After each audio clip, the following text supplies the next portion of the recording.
All right, here we go. Here we go. Friday night Knicks. Knicks storm back. A 21-point deficit. Eviscerated in Charlotte. Merry Christmas, Michael Jordan. Knicks win 126-124 in overtime. CP's here. Jay Ellis is here. We're going to give you our takeaways. We want to hear from you guys. Phone lines are up. 657-383-1509. Call us up. Join the YouTube chat. Let us know what you guys thought about tonight's win. And we're going to get into it right now. KnicksFanTV. Y'all watching KnicksFanTV. All right, bro. Postgame live. Happy Friday to Knicks Nation out there. If you're a diehard Knicks fan, hit that subscribe button below. This is the home for you where we talk about Knicks news, Knicks rumors, and give our post-game live reactions every game that the Knicks play. CP from the KnicksFanTV, my man Jay Ellis from the Knick of Time Show. Yeah. Jay Ellis. Do I gotta hit the? It's been a while since we hit the music, Jay Ellis. Oh, it's going down. Yeah. I gotta hit the music? Definitely got it. Let me know, man. Let me know, man. You gotta let them know who we are, dog. We gotta let them know. We gotta let them know. Because Kemba, you gotta know, Kemba. 5-game losing streak over with. Snapped. Revenge game from just a week ago, or less than a week ago. It was all good just a week ago. It was all good just a week ago. 21-point lead eviscerated. Gone. Hey man, this is not a night for the Tank Commanders, man. This is a night for the Knicks fans that want to see a W, man. Or Tank Commanders go to bed. Tank Commanders go to bed tonight. It's quiet for the Tank Commanders tonight, man. Where do you want to start with this, man? What do you want to say? There's a lot of ways we could go with this, man. A lot of storylines tonight, man. Oh, this is storyline after storyline after storyline. Jesus Christ, this is all right, man. First and foremost, I'm gonna start with the negatives since it's mad positive talk. Okay, all right. Let's start with the first half because there was a whole lot of negatives in the first half. Yo, we couldn't guard the three for nothing. Yeah. Mudiay and Hardaway just seemed just disinterested in playing defense at all. Yep. They were just leaving Kemba Walker open, not on some fancy screens and misdirection plays. Dude was just walking up, taking threes like he was in his backyard. That was insanely crazy. So for us to even be winning this game just is mind-boggling. Yeah. I'll start off there. And it's a tale of two halves, man. Tale of two halves. 38 points given up in the first quarter of this game. I think the Cavs game we gave up 39. 72 points overall in a half. The Hornets have hit a franchise high. 12 it was 12 3-pointers in the first half. We were down by 21 to start in the first half, to end the first half. All these stats against us, somehow we still win the game. Credit to the Knicks, man. We stayed aggressive. Credit, yeah. We won the free throw battle. Mudiay was super aggressive going to the hole. He went to the line a lot. Our team in general went to the line a lot. True indeed. Knox, Mudiay, like Von Lay, like we were very aggressive and getting all the foul calls. And that third quarter, there was this lineup that you never expect to play defense. All of a sudden, started playing passing lanes, and they made a push. I think it was Mudiay, Tim, Mario, Lee, and Von Lay. Yeah. It was Mudiay, Lee, Mario. It was Mudiay. It was Kornet. Luke Kornet, a.k.a. ISO Luke. I know Sean Shepard is thrilled tonight. Yo, it's a lot of unlikely heroes, man, because that unit, led by the veteran leadership of Courtney Lee, Emmanuel Mudiay, Luke Kornet, Noah Vonleh, and Mario Hezonja, they got after it defensively, man. They got after it defensively. Give credit where credit is due. You know, the zone defense. What is happening? The zone defense came through for the Knicks tonight. Give credit to the coach for making those adjustments because we were getting washed in the first half, and it was a tale of two halves, offensively and defensively, man. Proud of it. Proud of the effort. Yo, dog, if I told you this team is killing us from the three-point line, and I go, you know what we should do, dog? Since they can't us from the three-point line, run a zone. Play zone. Would you be like, all right, kid, that's a good idea? Facts. Facts. What was that? I mean, hey man, it worked tonight. You know, the first couple nights where they put it in, it looked pretty terrible. You know, they first debuted it in Boston when they played Boston. Looked pretty weak, but hey, listen, tonight it worked. You know, give credit where credit is due. Tonight it worked, man. Is the difference in the zone defense the center being Luke Kornet? You could make that argument because as soon as they took Canner out, Luke came in. And give credit to Luke because as soon as we got Baker out of here, Luke was playing with a new leash on life, boy. That boy, he was hoisting him. He was letting it fly out there. You know, because that ISO contract, we knew it was going to be between Luke and Baker. And Luke just felt free tonight. Yeah, he did. He had no pressure. He was launching from Broadway, dog. That's like the Luke we wanted to see, man. That's the Luke we want to see, man. That's the Luke we see in the G League. Yeah. You will see all these G League highlights when he's scoring 20-something points, 27 points, 8 rebounds, and then he'll come up here and then he'll stink it up, and you're like, what happened? Yeah. But tonight, he was hitting the threes. You know what I say about Luke Kornet? I always get on him because he'll have 10 points and 0 rebounds. Right. Today he had 6 rebounds, I believe, in 20-something minutes. 3 blocks. 3 blocks. When he's at the rim. When he's at the rim, he's changed his shots. Yeah. When he's away from the rim, he looks like a baby deer playing defense. But when he's at the rim, he's changing shots.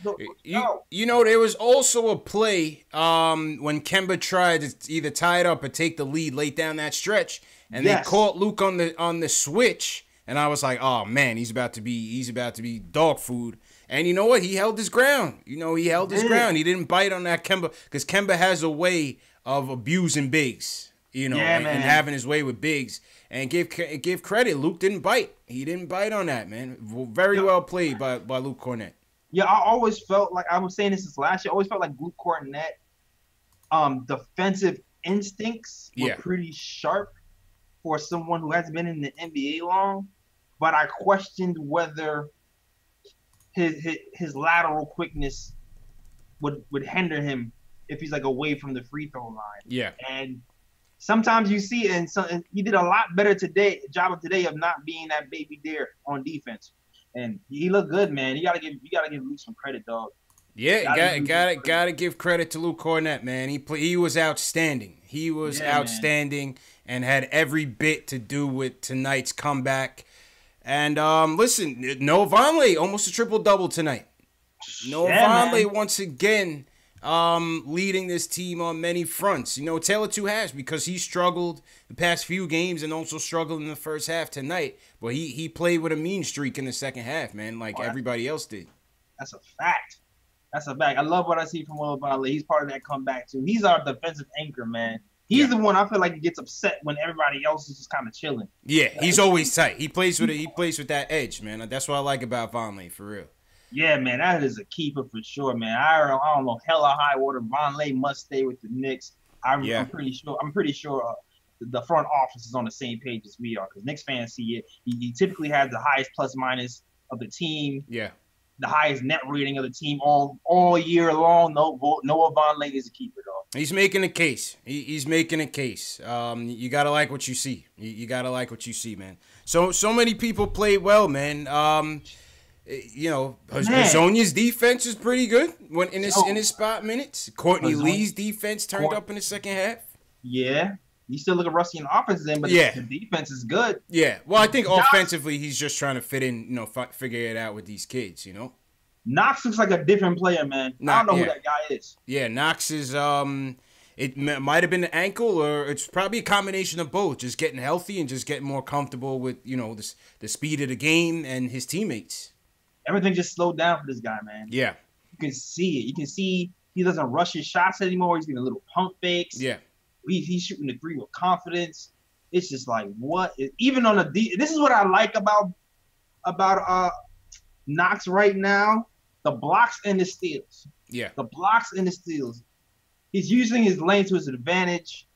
He's not just tall for nothing. He's getting his hands in there. He's getting those blocks. Helping on the defensive end, and he's getting them steals, and that's something we wasn't seeing in summer league. Yeah, that's something we wasn't seeing in preseason. Yeah, the blocks, man. I'm like, let's go, Kev, let's go. Yo, shout out to Fizz, man. Shout out to development. Fizz and all the developing coaches, man. They're doing a really good job developing our young guys. Good job. Good job. And we didn't even really talk about Mudiay. We didn't even talk about Mudiay. Oh yeah, we're gonna get into that. But you know, let's shout out the chats. Shout out to everybody in the chat tonight. Happy Friday. We got 282 people in the chat. Smash that thumbs up button for your boys. No. If you're a diehard Knicks fan, if you're a supporter of the show, hit that thumbs up for us to support the channel. Let's shout out some people. JL's Dark Shadow Media, Lily Phillips, Cochise Carter, Ayo Powers in here early. Reaper Men. Who you got, JL's? Oh man, I got Nicholas Ray is going on Young Simba. Yeah, Nick Ray switched sides tonight, man. Nick switched your side tonight, man. It's all good. Yeah, man. We all one family, man. Yeah. Edward Starlin was good. Ricardo Custer, Cody Emmanuel was good. Hold me down. Always Cody hold me down hard. Yep. And for Jet Life for Life. Shout out good. Cody. Sean Shout out Shepard Cody. here early. Sean Shepard, the president of the Luke Kornet fan club. Ari Ryder says JL, she's speaking straight facts on Kevin Knox. I gotta agree with that, man. So shout out to everybody. If you're new in the chat, give us a hashtag new so we can shout you out. And also, like I said, hit that thumbs up button for your boy. Best way to support us. First call of the night, as usual, Julian from Westchester wants to talk about the game in Kornet. Julian, what's going on, man? What up, fellas? How you feeling, tonight? Good win tonight. Yeah, listen, I mean, the way this game started off, I was like, damn, it's gonna be a bad show tonight, JLs. Man, I was not. I'm here thinking about the other topics we gotta talk about, like ISO and bum ass Joakim Noah. But it turned around. It turned around in the second half. Good things. Exactly. Good things, man. I was ready to tell Jay Ellis he's always here for the bum games, and tonight wasn't a bum game. Jay Ellis finally with a good Look at your boy now, I'm here, damn it. Yeah, finally. Facts. Man, again, I don't know. It's kind of weird to me. It's coincidence that the New York Knicks are a better basketball team with Enes Kanter off the floor. I don't know. Is it a coincidence? I don't know. Oh, man. Listen, man. This guy's Matador D. I seen Cody Zeller frustrating the hell out of this guy tonight, man. Kanter's defense was horrible. How do you give up 20 to Cody Zeller? Cody Zeller was eating his lunch. Come on now. Yo, I got a bone to pick with the refs and Cody Zeller, dog. I got a bone to pick, though. Every time Cody Zeller sets a pick, he sticks his hip out. Every single time. Yeah, I saw you mention that on YouTube. I saw that. They never call it. And it's just like for a team that's bad at pick and roll defense from the start, to have somebody who's doing illegal screens all day long is even more frustrating. But go ahead. We still won, goddammit. Yep. Yeah. How about Luke Cornballer? ISO Luke. That's what I call him. ISO Luke. Kornet of corn. Mateo 914 says Unicornet. Unicorn. I like Unicornet more than Unicornet. But you know what this proves tonight?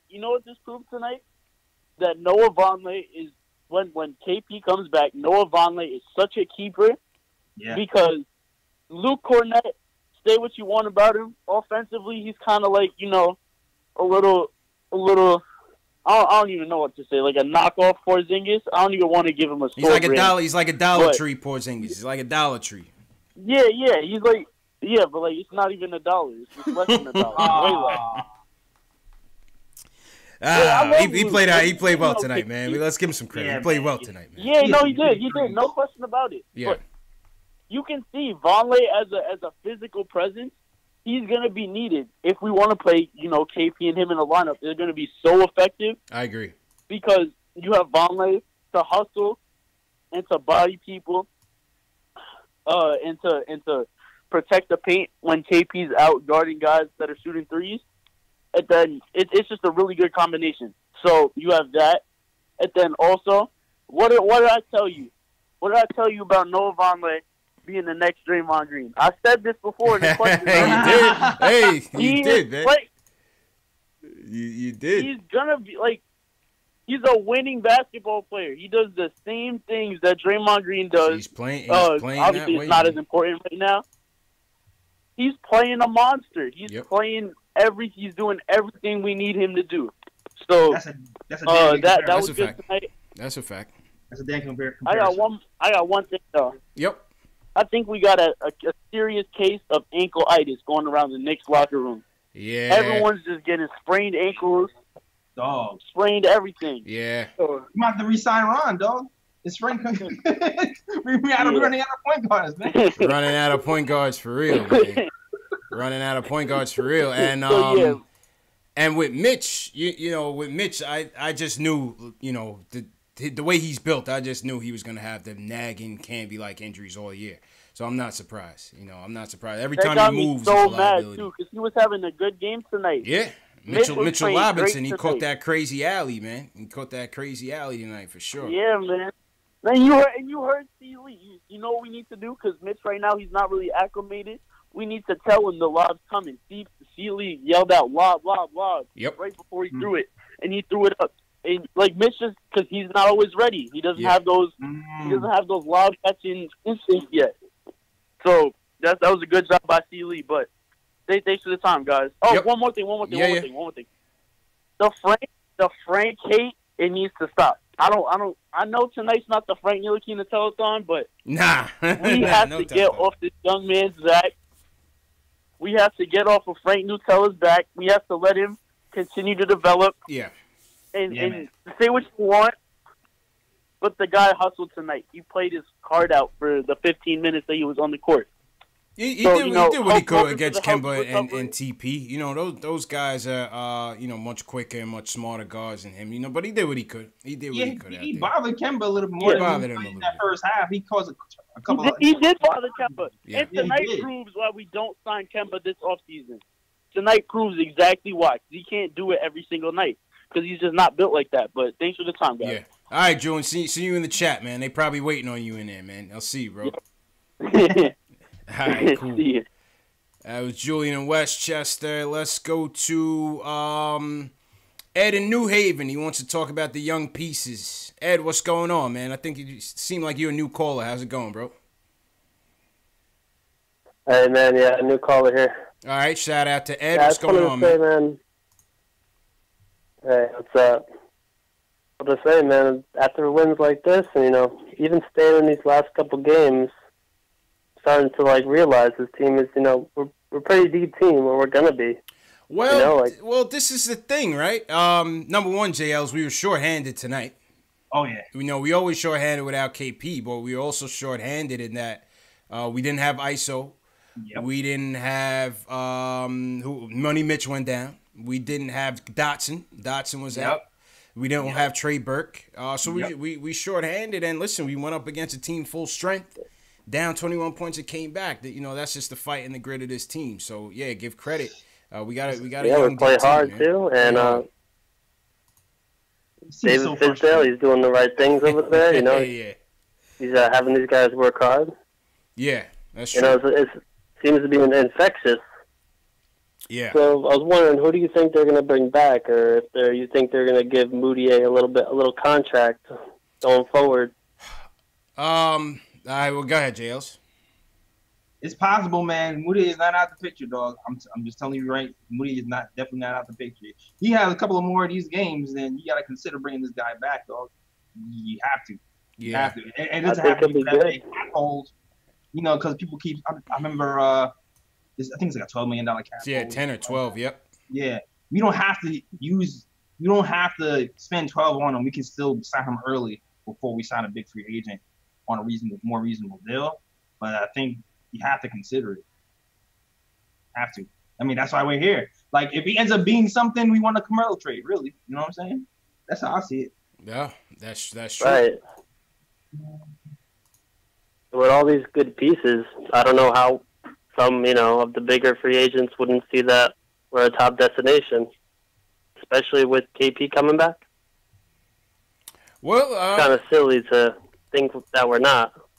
Yeah, I mean, it's hard to predict the future. We're a long ways away from that. I'll say that. Yeah. We're a long ways away from that point. But, you know, listen, games like this, you're encouraged. That's all I'll say, man. That's all I'll say. You're encouraged, but, I mean, for sure. You gotta have the appreciate the call, Ed. Go ahead, JLs. What'd you say? You have the foresight with this team because you're starting to see Knox be more consistent. Yeah.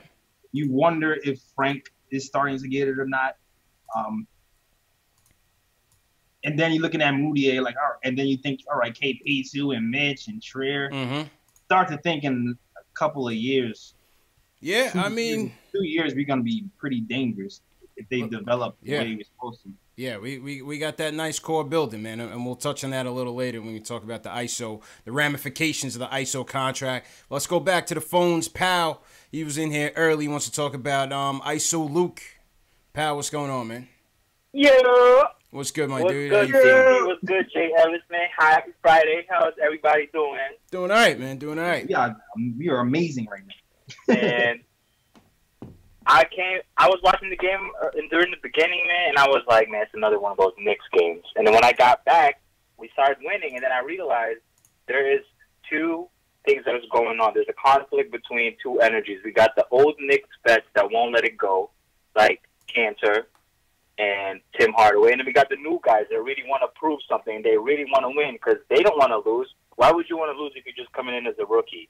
You know, like I was seeing all these types of plays where Cantor was just sleep in the defense, right? I think we got to reshift things around. We got to, like, figure some things out so we can get these young guys some new things. Because, like, you was talking, CP, I think a few shows ago, and you were saying, yeah, we might have to trade Kornet for ISO. Imagine if we did not have Luke with that type of play. Imagine if we traded him so quickly just because of, like, what all the talks is going down and we're dismissing them, you know? We got to give these young guys a chance and pay them more. But right now we got too many extra baggages from an old Knicks generation that has to either humble down and give some more time for the new kids and get them some more bread, you know? Like, really, like, be about it. But I doubt they're going to be willing to. Like, imagine Tim Hardaway saying, yeah, I'm going to come off the bench. Imagine Cantor's, like, going to the season. That's never going to happen. Yeah, but he's not going to do that, and appreciate the call, pal. I mean, the only thing I disagree, JL, is I don't think, you know, while Timmy and Cannon have their faults, and while they, you know, didn't play particularly great tonight, I think, you know, Cannon had his, you know, decent rebound tonight and his typical, you know, stat pad and points. They're still gamers, man. They still want to win. It's just that, you know, they didn't play well. And Timmy hasn't been playing well for a good little stretch.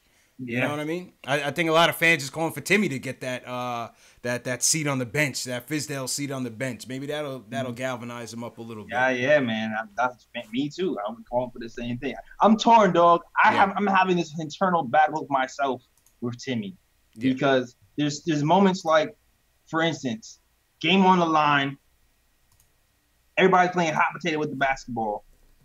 Von Lay can shoot the shot. He doesn't. He passes somebody else doesn't shoot the shot. He doesn't. Timmy ends with the ball. He ain't scared to shoot. He lets it fly. Lets it fly. So there's times where that crazy confidence that Timmy has works out for us. And because everybody else is just scared. Yeah. And then there's times where that confidence is also the detriment of the team. And it's just like... It's a double-edged sword, man. Yeah. It's a double-edged sword. And that's why... I mean, I get so frustrated with him. Yeah. And then I have to remember he's not supposed to be the first option. He's not supposed to be the first option. That's it. But even if he's not supposed to be, it's just the timing of some of the shots, you know. Yeah. Just the timing is like, all right, Mudiay got it going, and it's 2 seconds into the shot clock as soon as we get over half court, and he's looking to hoist it up. It's like, dog, don't do that. Just give us some time. Just give us some time, man. Just give some time. Like I saw Knicks Film School post that Tim Hardaway Jr. is third. I just pulled it up. There you go. Yeah. Hey, that's why we partners, man. Great minds think alike, man. No, I think he's third in pull-up threes or something. Is that? Oh, that's not what he's pulling. Oh, that's not it. But you're right. He is third in pull-up threes. Which is like the worst shot, the shot we don't want him to take. But he's third in the NBA and making them. Yeah. And then and it's like, dog, I don't know, man. I'm trying to stay patient. Facts. I'm trying. I'm really torn, man. Facts, Jules. I had the good Kermit, bad Kermit right now. So and then on Pal's point on Luke Kornet. I mean, listen. I mean, we never want to talk about games as an indicator of future success. So let's just put that out there right now. We just talking about tonight. Tonight he played well. What the future holds for him is probably not much because it's only one. I mean, let's just be real. It's only one person that could potentially be back. I mean, maybe more, but you have to think in the grand scheme of things, if the Knicks are going to be trying to shop in free agency, these guys are more than likely not going to be back, and if they are, it's probably going to be one or two guys. Maybe Vonleh, maybe Mudiay. So Luke is still on the outside looking in terms of getting brought back, but who knows? You know, maybe he's a plan F, plan G to come back on a minimum level, you know, vet minimum deal. I'm starting to think he might be. We'll see. We'll see. We'll see what happens. We'll see what happens because he's around for the cheap. What's his contract right now? I think it was just like a mil something. Yeah, some it's a mil, but I think it's only like a year, right? It was only a 1 year deal. It was only a 1 year deal. So. With Mitchell Robinson's ankles being the way it is, he might be like a nice a little insurance too. Definitely. I'm telling you, man. Money Mitch, he's always gonna get them nagging injuries, man. Just the way he's built, it's always gonna happen. Yeah, and this one was really his fault. He just landed wrong. The guy was right under him. So it's like there's no way to land. So it's like, man. Just landed wrong, man. JL, check on the Facebook and Periscope. Shout out to everybody on YouTube. Yeah. Chat's going in. Quiet Money, Die Hard, Knicks fan, Romeo Dread. What's going on? How's everybody doing? Go ahead, JLs. Yeah, Kevin McLeod on here new. Was good, man. Thanks for checking out on Facebook. Shout out Kevin. Yeah. Sean Jordan, I seen him in here in a minute. Okay, Sean Jordan's always in here, man. Shout out Sean, man. Yeah, Daniel Bay. Hold on. You have a pause. The shooter, what's going on? Smokestack, I see you. Go ahead, the Power Ride. Yeah, Power Ride was going on. All right. Fox of Blue. For those of you watching on YouTube and Facebook, my guy KnicksFanTV Dave should be passing around a link to the Q&A. If you guys have specific questions, sometimes we might miss your individual chats. If you have specific questions, click on that link that Dave puts in the chat. It's going to come to us, and we'll read it at the end of the show and answer your questions. All right, let's go. Let's go back to the phones, and Jay Ellis got the T-Mobile popping. Nathan, you're up. He wants to talk about the win and Mudiay. What's going on, Nathan? Yo, what's up, guys? How you doing? How you guys doing? Good. How you feeling, bro? Good, man. You guys hear me? Yep, loud and clear, bro. You guys hear me? Loud and clear. Yeah. Perfect. Yeah. Before I get to my points, do you guys hear about this 3-team trade that went down? I heard something about Ariza. Ariza got traded? Yeah, Ariza went to the Wizards, and I'm confused with that because the Wizards are 11-18 this year, I think. And then the Wizards got Ariza, and then they traded Oubre to the Grizzlies, and the Suns got Marshawn Brooks. What the hell? There was no draft picks involved? Yep. No, there was draft picks, but Adrian Wojnarowski tweeted saying Ariza to the Wizards, and then Marshawn Brooks to the Suns, and then Kelly Oubre to the Grizzlies. And I think something else is involved with draft picks. I'm not sure. Interesting. Yeah, I mean, listen, I think the Wizards see an opportunity to still try to catch the A seed. So, I guess he's just going all in. Yeah. See that? Kemba. I mean, yeah. So real quick for the Knicks. Yeah, but who cares about them? Back to us, man. Sorry. Yeah, but big win for us tonight. Mudiay went off though, 34 points. Man, what a game he had. But right now, I got to see before giving a contract to Mudiay, I just have to see more out of him throughout the season to see if he deserves it. Like he can be like a Spencer Dinwiddie type. Maybe if he puts up a good season, rest of the season, maybe he can earn his money. But right now, I don't see it. I mean, even though he had a good game tonight, I don't see his value yet. I need to see more. So I think hopefully David Fizdale gives him more opportunities in the starting lineup at least and see what happens. But all in all, what a big win. We came back from we were down 20-something. 21 in the first half, 16 up until 10 minutes in the fourth. The main thing. Absolutely, man. Good points, Nathan. Yeah. And appreciate Nathan breaking the trade news on the show, Jay Ellis. Shout out to Nathan for that. Man. Yeah, man. All right, Nathan. Appreciate it, bro. Yeah. I will say this. I will say this. Mudiay's shooting has been going down a little bit. Yeah. But I feel like his assist numbers, I don't know the numbers offhand. It just seems like his assist numbers are going up. So let's see what he had tonight. And we're going to get to the player ratings after we talk to my man Ron. But Mudiay's assists tonight, 8. 8 assists tonight, man.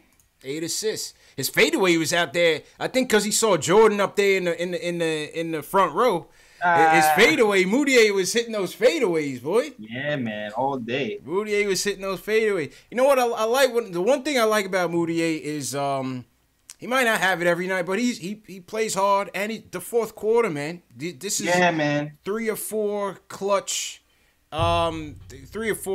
fourth quarter performances that I see from Mudiay. And I mean, what more can you ask for from your point guard, man? You want your point guard. That's what I love so much about Kemba. Is his clutch ability, and Mudiay's developing a little clutch factor, man. You got to give credit there. We've been seeing it. That's why during that Cavs game, I really didn't mind calling Mudiay's number in that Cavs game, because he's done it before on this team, and you're starting to realize, okay, well, he might have a knack for this. Like, I was a little bit worried when Trey goes down, because Trey is the other guy on his team who kind of has that dog in him where he can finish games, but Mudiay is showing that he can do it himself as well. So, I mean, to me, for us to keep Mudiay long term, I personally like where he's going offensively. I still want to see consistency on the defensive end for me to be like, yes. Because that first half, that's what kills us. Him and Timmy, man. It's the Cavs game. I mean, countless games. Him and Timmy get us off to them slow starts defensively, man. And as you see, when our offense is sputtering and our defense stinks, we get into huge holes. You know what I'm saying? We get into huge holes, man. But the defense can turn into offense, and that's what happened tonight. Yeah. That's what happened tonight, man. All right, let's get back to the phones. Once again, shout out everybody in the chat on this Friday night. We got 400 people in the chat tonight, Jay Ellis, between mine and yours, between KnicksFanTV and the Nick of Time show. So shout out to everybody joining us on a Friday night. You could be doing anything, but you're here tonight, man, so we appreciate the support. Like and subscribe, all you new guys. All you new guys. Yes. I'm trying to get to 1,000. Yep. Bro. That's a fact, man. We gotta get JL to 1,000. I'm trying to get to 10,000. So the one way you could do that, if you know a Knicks fan that is not in this chat or does not call this show, just share the video. That's all you gotta do. Hit that share icon and share it. That's it. And my camera's stuttering a little bit, but all good. All right, let's go back to the phones. Ron from South Carolina, my man Ron Cleveland wants to talk about the game and Canner's defense. Ron, what's going on, brother? Man. I love what's going on, man. The best intro in the building, in the business. Ron Cleveland, everybody, man, what's going on? That win tonight, man, was lovely, man. Hey, peace to the chat, CP, JLS, man. Hey, I'm loving the fight that I see, but we dig ourselves too many holes. Early in the game, and man, my wife was sitting next to me, and she said, "You just look totally disgusted." Enes Kanter, I'm gonna go ahead and say this, man. I gotta get the bad out of the way, and then I'll get back to the good. Yep. But that dude done run my blood pressure up too much, man. We got to get rid of Enes Kanter, man. I mean, it's one thing, you can score points and you can rebound. But when your defense is so terrible, that guy really looked totally lost on the defensive end. I'm watching him on the pick and roll, where instead of he's going with his man cutting to the basket, he's going up to the top with the point guard. Yeah. And I'm like, why are you doing that? I said, why are you doing that? The man is already covered, so now you're putting pressure on the back end of the defense where your behind is supposed to be. And Tim Hardaway Jr., the same thing. I watched him tonight. I'm looking at this guy taking terrible shots. He's got back to the old Tim. And you know what? There's an old saying, man. Old dog cannot change. Yeah. They are what they are. Can't teach an old dog new tricks, man. You can't. You can't. He is what he is, man. And as far as I'm concerned, we can go with the youth movement. We can trade Timmy. We can trade Kanter. Them guys got to go, man. They really have to go. And I looked at our defense in that first half, the same thing, constantly. Everything, we were just getting killed on the pick and roll. And I can't even, I started saying, well, what can Fizz do? And I don't know if y'all look, when y'all watched the game tonight, I noticed even sometimes when they were calling themselves trying to play a zone defense, you had some guys on the floor look like they trying to play man-to-man. Yeah. I'm like, they don't have a clue. Some of them guys don't know how to play defense, man. Yeah, that's why we're a bad team, man. That's why we have the record that we have, Ron. Yeah, you know what I'm saying? And that's why, you know what? I'd rather go with the youth guys, the guys who trying to make a name for themselves, because those guys are going to try to play defense. They're going to play hard. Mudiay, you got to give him his credit tonight. What he did tonight, man, hey, much love for what he did. Kornet, he's a keeper. And I don't know if y'all noticed something with Kornet. Kornet has gotten a little bit bigger up top. Yeah. It seemed like they got him in the program for sure. Because I'm telling you, the other night when he came in the game, man, I was like, who's that? And then when I saw the name, I was like, oh, that's Kornet. He done beefed up a little bit. He did. He got Vonleh is the type of dude. You keep Vonleh because the reason why is when our team is ready to start getting in the playoff, making a push, being a contender, that's the type of guy right there that'll win you championship. That's our Anthony Mason. I don't care what nobody says. That's Anthony Mason 2.0 right there. And speaking of Mace, R.I.P. and happy birthday. Happy birthday to Mace, man, for sure. Today's his birthday. I didn't even know that, man. Yeah, today's his birthday, man. Happy birthday, man. Real rough and rugged. That's it. That's Nick, it, real man. rough and rugged guy, man. You know it. That's Vonleh.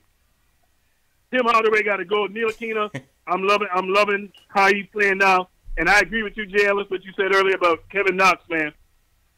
Kevin Knox, the game has slowed down for him. He's looking the way he did in that summer league. So far as the confidence he's playing. It's true. Kevin Knox is slowing down, actually, man. he looks better because the defensive side, he's definitely gotten better. But I'm telling you, I'm predicting. I saw an article where Fizz was talking about Kornet and said that he made a promise to him that he was going to get him more playing time. I'm going to tell you who's going to be the culprit. Enes Kanter going to be the guy that lose minutes. Yeah. And remember, it's not far-fetched because, remember, Mitch took his spot early on. Mm-hmm. Mitch took his spot early on. And the situation with Mitch's ankle, man, that guy got to buy better sneakers, man. He got to buy better sneakers. It's that can't be built, man. He's just lanky and slim, and you know he got extremities moving all over the place, man. I feel like that's just gonna be in the cards for Mitch, man. And in his regard too, when you're that big man, you're gonna always have people smaller coming underneath you, and that's something else that they need to change in the rules. You shouldn't be allowed when them guys going up for rebounds. You shouldn't be allowed to get up underneath them. My thing is you're more at risk to get hurt going up for a rebound than you are taking a jump shot. Because at least you can see the man in front of you. Well, yeah. But when they're behind you, that's dangerous. They need to do something with that. Dangerous, man. He could bust up your Achilles and everything, man. That's a great point. Hell yeah, man. Exactly. Season over. Hell yeah, man. All right, Ron. Appreciate the call, my guy. Yeah. Hey, boy, when KP come back, we going to ride. Let's go. Let's go, Ron. Always appreciate you, man. Enjoy the holiday and healthy and happy to you, man. Yeah, man. Yeah, y'all take care, man. Keep doing what you're doing. Hey, y'all will be at 10,000 in no time. Yes, sir. With your support, man, of course, man. Appreciate you, man. It's my guy, Ron Cleveland. Yo, we going to collab on a shirt for Ron Cleveland, J. Ellis. we gonna make the man tees for Ron Cleveland, man. I'm going to say that. I'm going to say that. I'm going to give you credit, though. I'm going to give you credit. Yo, shout out to Fuse. For joining. Yeah, if you subscribe to the channel, man. Couple guys subscribed to the Nick of Time show. Somebody had subscribed to my channel. Shout out to you as well. Godzinga's team, what's going on? Coach Chiefs, what's going on? Sherwin McKenzie, what up? Nathan L. Rick War. Shout out Ace Bezel in here. What's going on, Ace? Yo, let me shout out Periscope real quick. Yeah, go ahead, man. Shout out everybody in Periscope. Paris Frosty was good. Aaliyah Neva said she loved the show. Thanks. Thank you. HGL was good. Mark Cox Sosa was good, man. Thanks for hanging out with us. Yeah, KD173 was good, man. Thanks for hanging out with us. Thanks for actually being here during the Knicks win. Facts. Jay Twice. Shout out Jay Twice. Tyon Reed, what's good?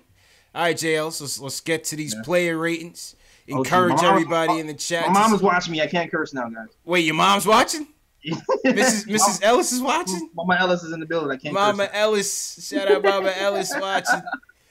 Oh man. All right, JL. Let's get to these player ratings. Let me get my player ratings theme music on. This is good. This is gonna be a tough one, man. Your top three. Oh, top three. This is gonna be a tough one, JL. I was mulling in my head who's gonna be that third guy. This is gonna be a tough one, man. But guy. You gotta make a decision, man. Why? Can I go with the emotional thing? Or can I go with All right. I got it. Ain't that? I already know what I'm gonna do. You got the music going? Yeah, we ready, man. Waiting on you. All right, cool. Hey, yo, all right, here we go. Top 3 picks. Number 3 has to be I Am Your Father, Luke. Okay. Kornet came in here with a crazy, let's see. I think he has the highest plus minus of the night, if I am not mistaken. Plus 19 cannot be ignored. Only 24 minutes, 13 points, 6 rebounds, shot 50%, 16% from the field, and giving it to Luke Kornet. Came out of the G League, hit some big threes at the end to seal the win for us. Really, really great game. Did his best Porzingis impression. Porzingis has some stores right now. Yeah, man. Luke Kornet number 3. Luke Kornet definitely number 3. Number 2, I gotta give it to my guy Knox. Like I said before, he just changed. He's evolving in front of our eyes, man. Evolving in front of our eyes.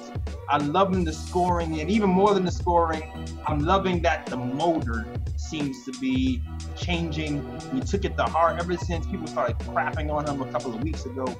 He seems like he's turning the corner, gets you a steal, got you a block, got you 20 points. Been super efficient lately, 46% in the field. I think averaging 17 points these last 15 games. So I'm going with Kevin Knox. And of course, number 1 gotta be the guy. The booty is off, it's all mud. Killing it crazy. 66% from the field. Is this what is he, a forward? Oh no, that's the point guard. Okay. Out-dueling Kemba Walker. More clutch than that guy was today. Mudiay over Kemba. 34 points, 3 rebounds, 8 assists, figuring out the assist game. Even though he was horrible defensively in the beginning of the game, he was super clutch towards the end, hitting shot after shot. It seemed like the hitch is gone.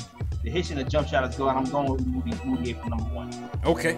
And I have a feeling the chat is not going to disagree with me tonight. Yo, there's a lot of ways you could have went with your top 3, though. There's a lot of ways you could have went with your top 3.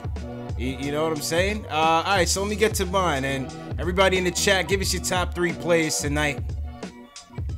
Let us know what you think. My camera's a little delayed probably, but it's all good. All right, let me get to my top 3. My top 3 for tonight. Going Vonleh? See, you could go Vonleh because, yo, the triple-double, man. I mean, near triple-double. But here's where I'm going to go with mine. I'm going to go with Knox first as my 3rd star. I'm going to go with Knox as my 3rd. Listen, if the first half, if it wasn't him in the first half, we might have been down by 30 points. Yeah. You know, Knox put up 17 first half points. Finishes with 20 points, 50% from the field, 50% from three-point land. Excellent game from Kevin Knox tonight. 1 block. You know, yeah, he was -9, but listen, I like what I saw from Kevin Knox, and a steal. So Kevin Knox is going to be my 3. My 2, I got to go with Kornet. Plus 19 on the night. 3 blocks. And the timing of his points and his defense was critical. He was on that unit that gave us that run. We went on a 20-something to 5 run from 10 minutes left in the 4th quarter. We were down by 16 in the 4th. Luke Kornet was a big factor in it. Even running, I think it was Malik Monk off of the 3-point line and forcing a turnover. That was a big. That was a big possession. That was big. That was pretty big. On a night where we couldn't stop him from 3-point land, big possession by Luke Kornet, especially for a big man. That was clutch. So 2nd star Luke Kornet, plus 19 on the night. He was excellent. And 1st star, the obvious one, Mudiay, 14 and 21 on the night. I mean, what's that? 60% JLs, 8 dimes. Taylor 2 halves for Mudiay. You know, you got to give him credit for the clutch 4th quarter. His fadeaways, he was making his jumpers, man. The fadeaway jump shot was there all night, man. And that was great. And how about the execution on that out of bounds play in overtime? 4th star goes to Fizz, man. 4th spot goes to Fizz. Yeah. Because they definitely worked on out of bounds plays after that catch. Yes. Yeah. And that was great, man. That was great, man. So yeah, my 3 is the same as yours. Let's go to some player ratings. What would you rate Kornet tonight? Oh man, I'm gonna give him an 8, bro. I'm gonna give him an 8. Let's see. We got Kornet. Mudiay. What do you guys in the chat think for Kornet? What's your rating for Kornet? I'll give him an 8. I'll give him an 8. Give him an 8, man. Tariq G, I see you. Yeah, I give Kornet an 8, man. What do you guys think? Player ratings 1 to 10 for Kornet. And tonight's fan poll on the top right-hand side of the screen is Kevin Knox. What's your rating for Kevin Knox? 1 to 10, JLs. I'm giving him an 8 as well. Yeah, I give him an 8. Yeah. 17 first half points. I give him an 8. I give Knox an 8. What do you guys think in the chat? What do you give Knox 1 to 10 on his player ratings? I think I would give Knox an 8 as well. The consistency, you gotta love that. And you know, like I said, 17 first half points, good defense as well. Yeah. Who else? How about Vonleh, JLs? What are you giving Vonleh tonight? Jeez, man. I mean, Vonleh was very much so honorable mention, man. I think I gotta give him a 7, 8 as well. Arguably give him the same 8. You can argue give him the same 8, and I wouldn't even be mad. Like, Yeah. It's really splitting hairs to me on that third spot, to be real with you. Yeah. Because Vonleh was a big part of that comeback as well. And like you said, he was damn near triple double.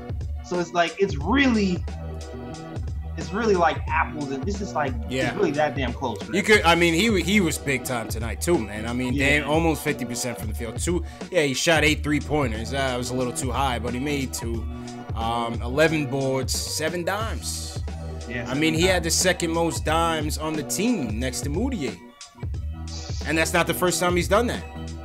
Yeah, he just plays with that aggression that I love. Yeah. Dog. Yeah. All the time. Absolutely. All right, what's your guys rating for Mudiay? 1 to 10. What do you guys giving Mudiay? Does he get to 10? You gonna give him a 9? I'm gonna give him a 9. The only reason I didn't give him the 10 was the first half was so crazy. Yeah.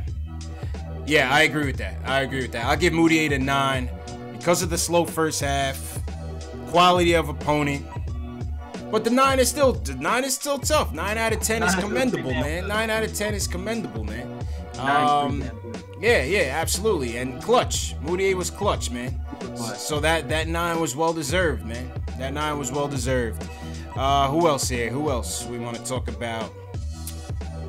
That's it for me, really. That's it for me. I mean, Vonleh to me was the honorable mention. How about Fizz? What are you gonna give Fizz? Fizz, the out of bounds play was good. I don't know. He said something to those. Shoot, I'm gonna give Fizz the. I got him the 8 too. Yeah, that's what I was gonna give him. I gotta give Fizz the 8.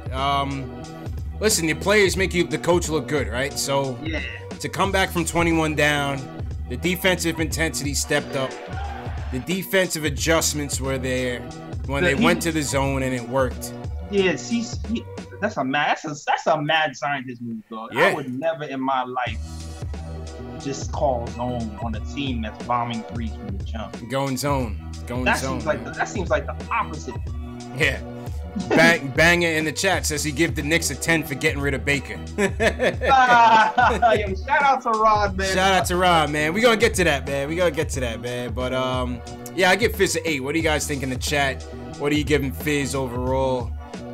Who we rate? We rated Vonleh, Kornet, Knox, and Mudiay. Give us your ratings for those 4 guys. Leave it in the chat. Leave it in the comment section. Let us know what you guys think. Yeah, everybody else is not really worth mentioning. Yeah, nah. Those are the main guys, man. Those are the main guys, you know. Yeah, man. So yeah, shout out to the squad. Good win. Let's go back to the phone, shall we, JLs? Yeah, let's do that. Let's go back to the phone, see who we got, and then we'll talk a little bit about the ISO contract. All right, Just from Brooklyn, you back up with us. What's good, Just? Just, are you there? Just sleeping, JLs. I don't know. It must have been a long Friday night at work for Just, man. Just sleeping. You can hear the TV in the background. Yo, Just. You definitely got the Z's over his head right now. Just.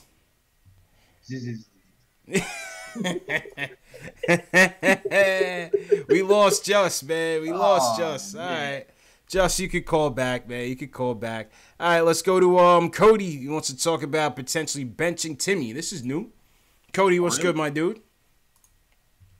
Hey, man, guys, what's up? I always catch you guys on the replay. Yeah. You know what, guys? You know what? I never called and bashed Tim Hardaway, right? Yeah, you don't. You usually sing the praises of Isaiah Hicks. Right, and Isaiah Hicks should be coming soon because we are down, and he's like the MVP of the G League. Facts. You guys are laughing, but I'm telling you, Isaiah Hicks is going to have a big year. I'm the only one who believes that, but that's okay.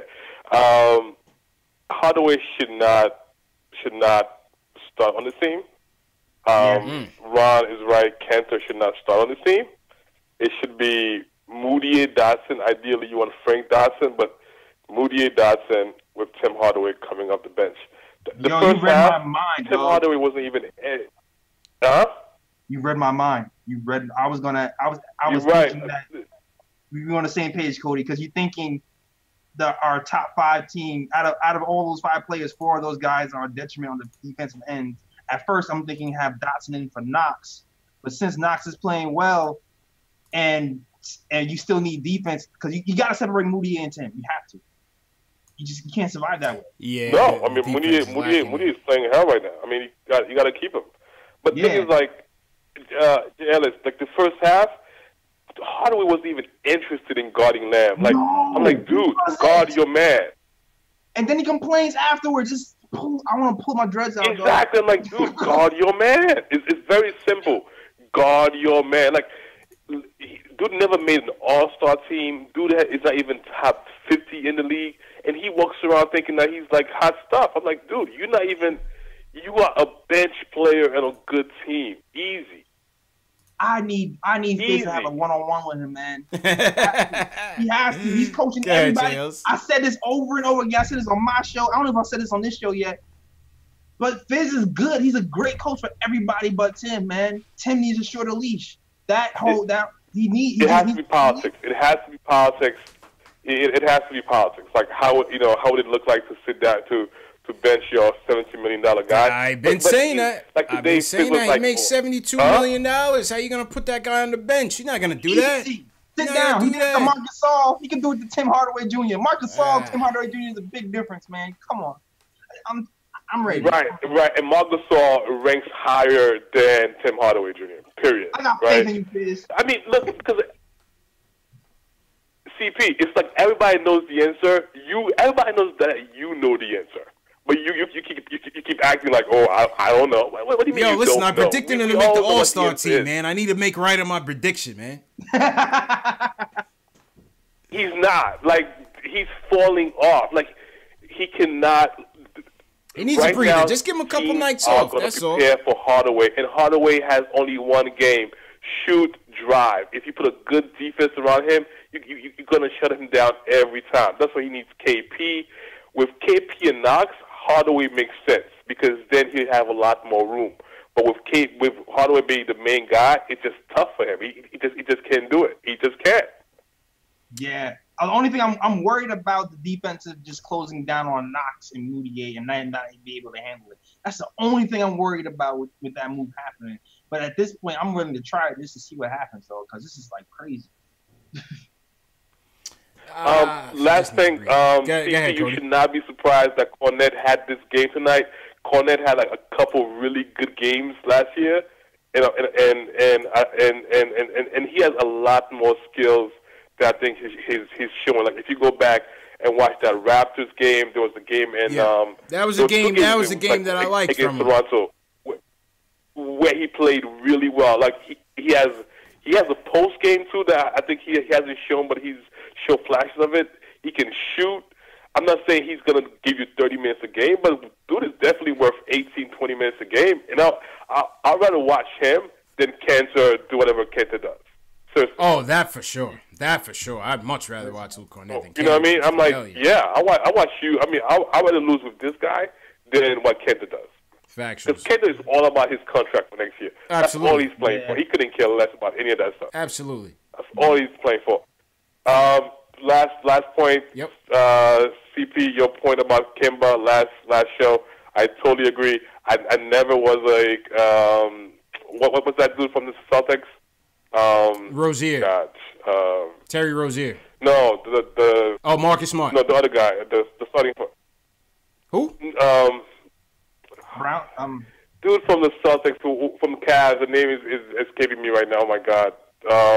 Isaiah Thomas. From the Cavs. The starting point guard for the Celtics. Kyrie Irving. Yeah, there we go. Oh, wow. Thank you, my God. Oh my God. When everybody was on the Kyrie train, I called to say I prefer Kemba. If you guys remember, I was like, no, I prefer Kemba. I'll take him. If Hornets are not going to give him like that 4 or 5 year, I'll give it to him. I'll give it to him because I think you're right.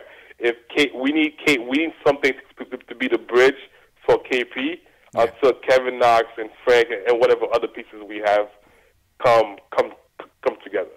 But we'll see. All right, JLs, what do you think about that? Appreciate the call, Cody.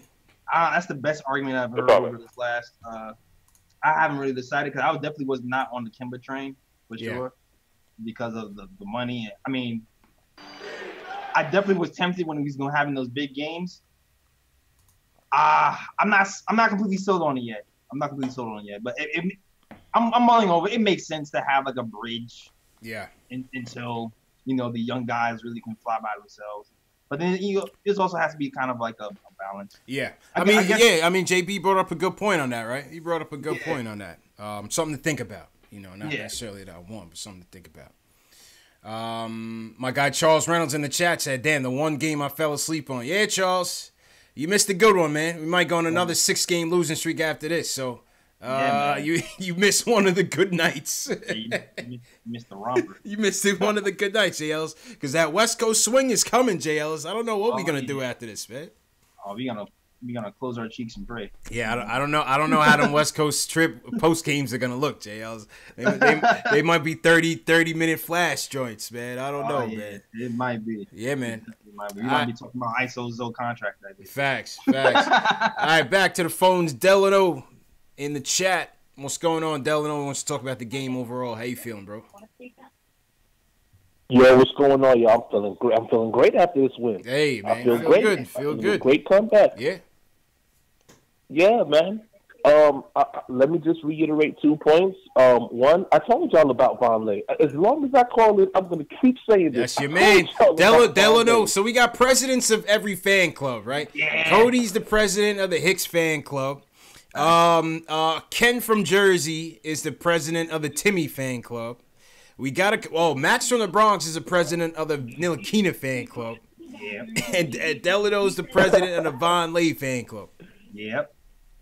That's pushing. Hey, listen. I'll listen. Go ahead. I'll take your applications. You know what I'm saying, and we'll review it. But for the most part, hey, everybody's welcome. But I'm telling y'all, Von Lay, you gotta re-sign him. I mean, y'all are seeing it for yourselves. You know what I'm saying? The reason I've been high on him. He had great showings last season with Chicago. He's continuing that trend right now with New York. You got to re-sign him. You know what I'm saying? Imagine a healthy KP, and this is the guy coming off the bench role.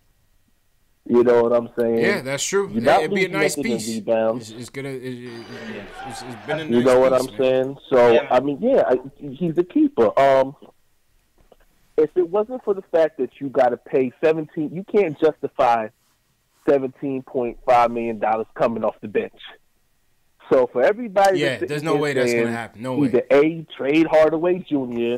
or bench Hardaway Jr. As much as it is to the detriment of this team, it's not going to happen.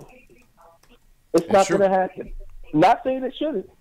I'm saying that it's not going to. The politics won't allow that to go down. You know what I'm saying? Yeah, it's a sad reality, but it's reality. That's reality. Come on, Fizz. Be wrong, man. No, listen, I would love for Fizz to do it. Listen, if he could sit there and justify that everybody he's bench had a great game and a great effort after the fact, bench Hardaway. I would take the losses at that point. You know what I'm saying? If you got Hardaway coming off the bench, I'm good with that. If he comes back and plays defense. Because that first quarter, I watched the game from the first quarter Yeah. Missed the second quarter. Third and fourth and beyond is when I started watching again. And it was a tale of two halves because at the end of the day, we was getting spanked from the beginning. We had maybe a quick lead at 6-5, and then they just went on a 15-3 run. And it's like, how do you justify that? You don't, man. You know what I'm saying? And we talking about maybe less than a minute and 20 seconds. Like you that's what we doing? That's our defense? Like, come on. But great showing in the second half. Great showing, yep. You know, Mudiay with a career high in points, and you know what I'm saying? He did his thing, and he justifies why I keep saying, like, we don't have to all necessarily look for another, even though I'm a Kemba fan and would like Kemba on our team, if we strike out on that, then I suggest we, you know, keep what we got right now. Yeah. You know what I'm saying? We don't have to spend $12 million to retain Mudiay. You know what I'm saying? The option is there, but we don't have to spend all that money. What's he getting now? What's he getting about? But, 4? You know, again, sure, you might have to bark up 12. That's $4.6 million. I mean, how much? I mean, what you might have to. You might have to put up 12. If Kemba's gonna come out and get 20 something, if that's gonna be the market for Kemba, then yeah, Mudiay got to get about 12. I mean, what do you think, JLs? I don't know for a fact. Yeah, but I'm just saying. I'm just talking about market. I'm just talking about market values right now. Market value? Yeah, but Kemba's an author. That's the same. I'm gonna tell you what's so crazy. The same way I can justify Kemba getting a max deal with Charlotte, or you know, basically close to a max deal anywhere else. It's the same reason I'm sure everybody else can justify Kyrie getting a max deal going anywhere else, because he's an NBA champion and an all-star and all that stuff. Mudiay doesn't have that accomplishment yet, so that's the reason I can justify not paying him $12 million.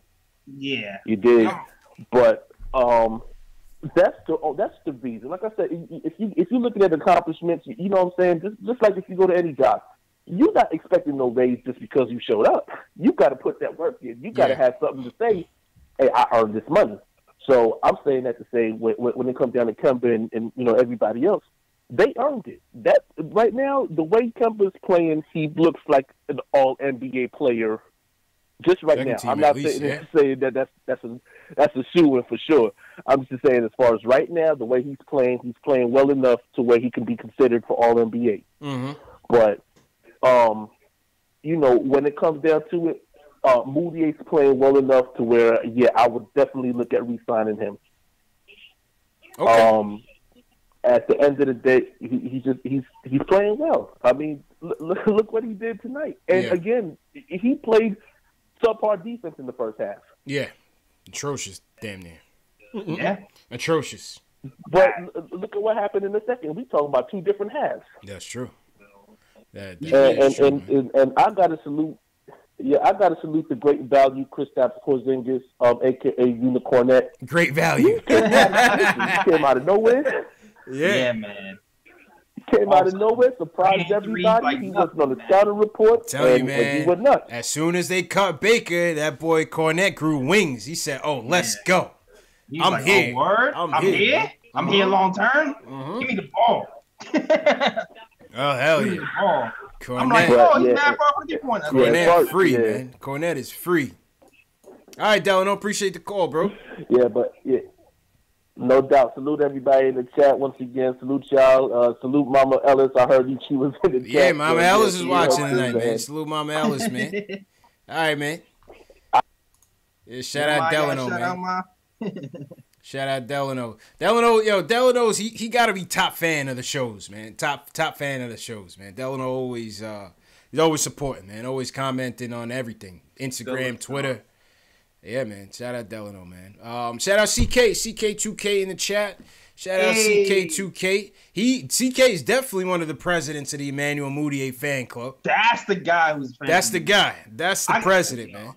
Yeah, I gotta get you on the podcast too, yo. You know it. I always like to have CK on the show, but you know it takes a lot of time out of his videos the next day. So I know he takes that time to record that. So CK, you know you're always welcome on the show, man. All right, let's go back to the phones. Let's go to Dwight in Florida. He wants to talk about the game overall. Dwight, you sound like a new caller, man. What's going on? Yes, man, I'm a new caller, you know. Originally, I go by the name Original Dan Dada. You don't know. All right. We got my Jamaican brethren in the chat. Let's go, man. You don't know. You don't know. Let's go. Let's go. Yeah, man. Yeah, man, I'm a good listener, man. I listen to all your programs, man. You know, appreciate it. First time calling in. Okay. You know what I mean? And I tell you sometime, man. This is the first time I have subscribed to watching Knick TV, man, in Florida, because usually they can't get the Knick games down here. Yeah. But this is the first year of many years, man, that I have done that. And the reason why I did it, man, is this. I feel a storm coming, man. The team is coming back. The team, because organization, everything is now set up.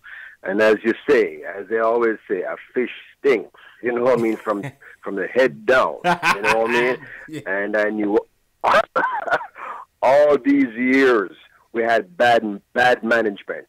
So the team could not get any better. We traded away all our young guys, man, all our young pups. We traded them away every time for something new.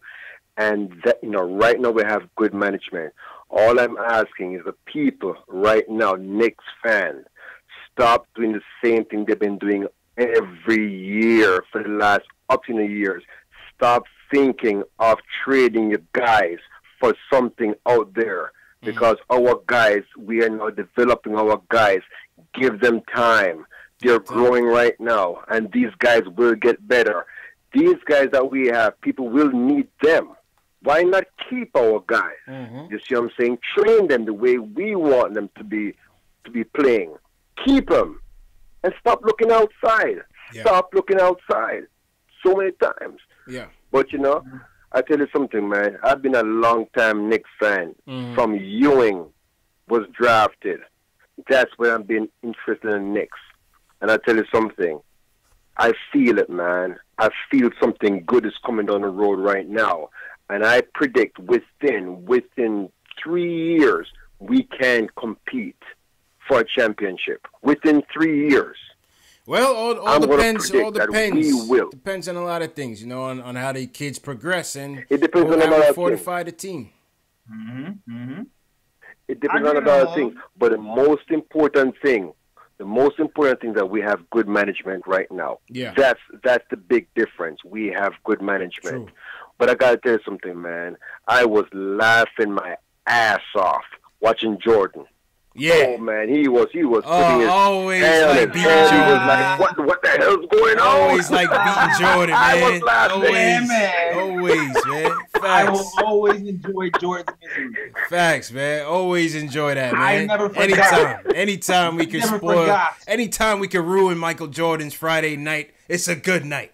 It's a great night. You know what I mean? Yeah, man. He ruined many Knicks Friday nights. Man. He ruined Ewing Friday nights many a times. Many a times. Now this buzzer. Many a times, Bertrand. Hell yeah. I was just laughing, man. I was just laughing my ass off just watching that. Crying Jordan. But there's something. Huh? It's definitely time for a crying Jordan. But I'll tell you something. I'm the captain of the Luke Kornet fan club. You hear me? This guy is efficient. This guy, whenever... Let me tell you something about this guy. Blocking out. When you're talking about rebounding, we're talking about three-pointers. This man, defensive. When this man goes up to block a shot, if you notice, he goes up with two hands. Two hands. He's coming down. He wants the ball. This man is very aggressive. And he's smart, too. He's a very smart player. If you watch him, how he plays, he's a very smart kid. He does not make a lot of mistakes. His mistakes are minimal, if any. Very he's minimal. smart. He's smart, man. But That's one thing about smart. Luke. He's smart. He plays smart. True. That's why Willie Hernan Gomez is not here now. True that, man. And the way I appreciate the call, Brethren. Much appreciated, man. Love my people call up, Jay Ellis. You know what I mean? Love when my people call up, man. Salute the white man. Never forget Luke Kornet got Willie Hernan Gomez out of here. Yeah, that's true. Oh, we didn't see Billy tonight, man. Exactly. I forgot about Billy. We didn't see Billy tonight. It was funny. Back in the day, I was for having Billy out back in the day too, and people wasn't feeling my get Billy out of here thing. What? Oh, because you wanted to trade him? I didn't feel like he fit with KP, man, and he was too slow, and his defense was like non-existent. I felt like Cantor was a better version of Willie. Yeah. And then basically. Yeah, so I was just like, why is he here? True. Yeah, I forgot we didn't even see Billy tonight, man. Nope. We didn't even see Billy tonight, but the Hornets. I mean, hopefully he gets together sometime. Yeah. The Hornets don't seem like they're liking them either. Facts. They said this Ariza trade hit a snag, man. Oh, snap. They said something like they wasn't clear on which Brooks. It wasn't supposed to be Marshawn Brooks. They want Dylan Brooks. And really? So the trade might be a dead trade. That is crazy. Yeah, the trade might be a dead trade. I'm gonna pull up the tweet. Dead because of typo. Something, man. You can't make it up, man. You can't make it up. Clerical error. That is hilarious. Clerical error, man. All right, let's go to L.A. Let's go to the West Coast. Jay from L.A. wants to talk about the progression of the Knicks. Jay, what's going on, bro? What's going on, my man? I'm gonna give both of y'all a chance to rescind that number 9 that y'all gave Mudiay, man. 34, 8 assists, over 60% shooting. You want us to give him the 10? You want us to give him the 10? Nah, 9. This is the question. What did he do to not get a 10? The first half defense was atrocious. Yes. First half, you get points off. And quality of opponent. It was the Hornets. They're all right. He does the quality of opponent stuff. The first half defense was atrocious, dog. Him and Tim Hardaway both. He was as much responsible for the deficit as he was for the win. Man. Exactly. Or almost. Exactly. You know, almost. If Knox wasn't playing that first half, then we would have been down 50. Mm-hmm. Facts, man. That's a fact. Yeah, Knox is looking real good. It seems like he's coming into his own. Y'all definitely got to still there. Like I've been saying, man, the last couple of times I called, y'all one guy away. Y'all Porzingis and one guy away. Like you said earlier in the show, JL, you said they were scared to shoot. Whoever that guy is, maybe it's KD, Kyrie, they not going to be scared, and y'all going to be winning these games that y'all losing close. Y'all close. It's true, man. Like my Jamaican brother that just called in, man. I feel that too. I feel it is coming. I'm waiting for that LA New York playoff game. Man. Hey man, that finals. Hey, you never know, man. You never know. Appreciate the call, my guy.